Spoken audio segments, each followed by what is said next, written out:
I'm going to tell you two paths I think are very typical that a lot of people pursue. The first one's going to be the one that I think is a lot more traditional in doing research and excelling at academia, and the other one less so. The first path is you sit in a room by yourself, not talking to anybody, working on research papers for 2 decades or more, where you sit and you write and you translate what you're writing, and it's not even, the people that excel at this don't even really read that much. They read a little bit, they skim, but they write a lot.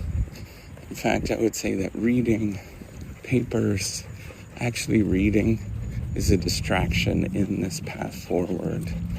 And it's about sitting there as long as you possibly can by yourself,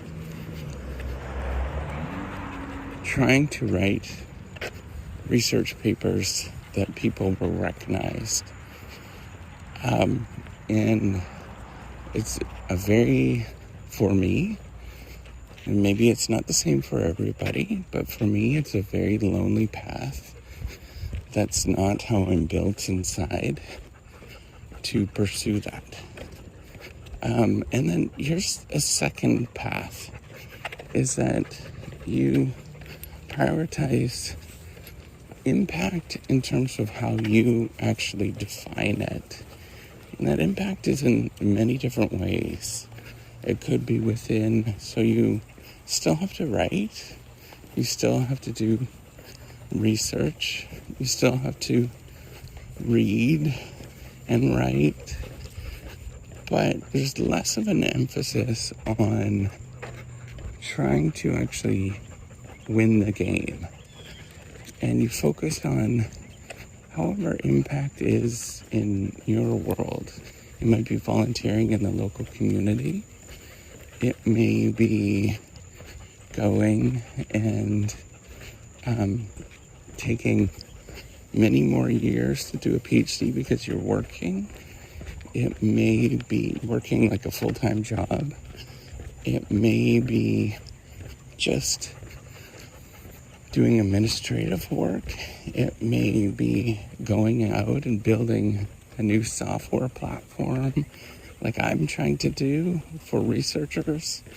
It may be all these other ways that almost always we know that it's a distraction.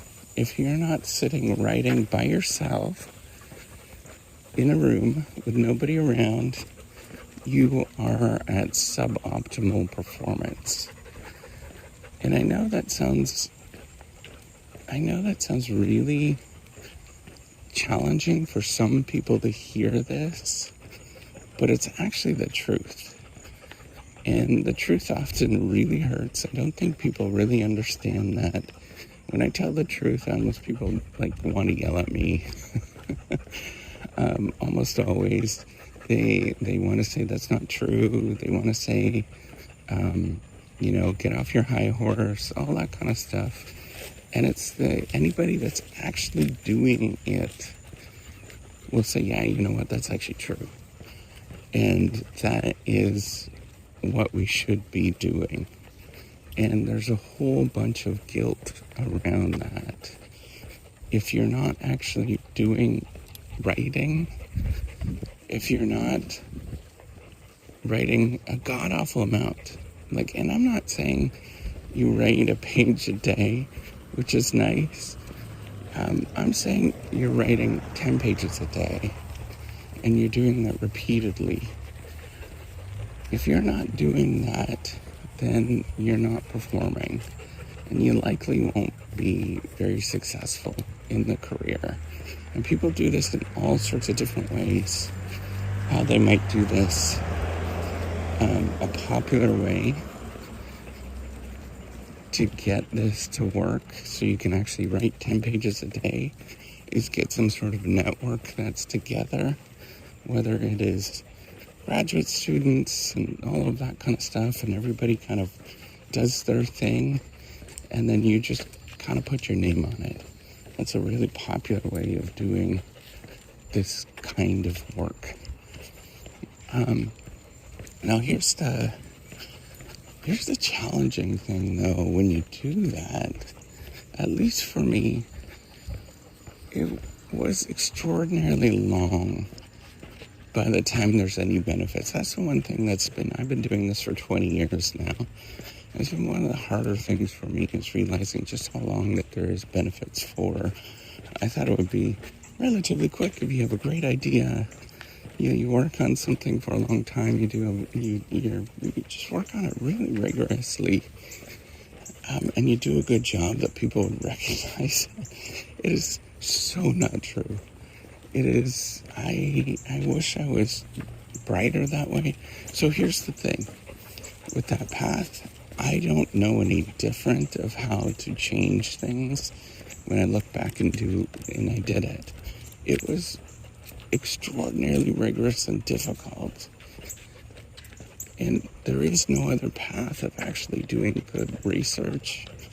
But that is not the only thing that you have to do. There is a whole bunch of other stuff on top of it that you have to be good at in order for people to even recognize what you're doing. So I think,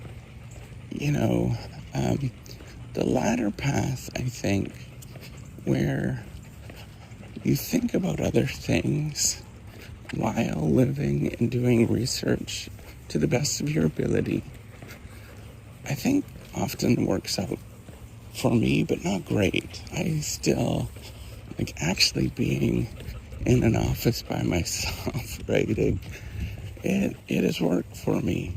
And it's a lot of work for me. It's emotional work.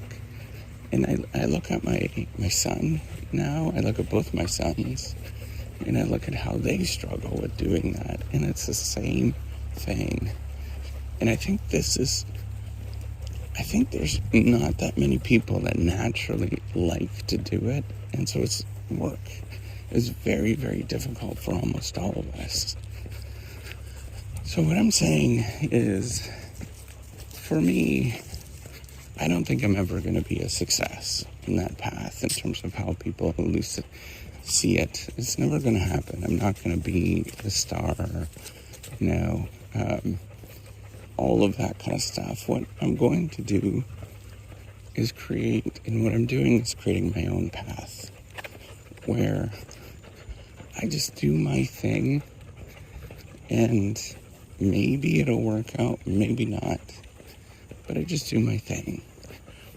And I try to live like that as much as possible, where I try to find all these other things that give me enjoyment in my life so that I can actually do the work. And I know it's not the priority. I know I'm doing things wrong with it, but it's how I just keep going. Is I need to find other things other than actually writing to do the work, and I'm not that good at it anyways. So I need to take a step back and say, I'm going to be me. And I think that's the most important thing, is finding myself out and ignoring everything else that goes around you. Take care and have a wonderful day.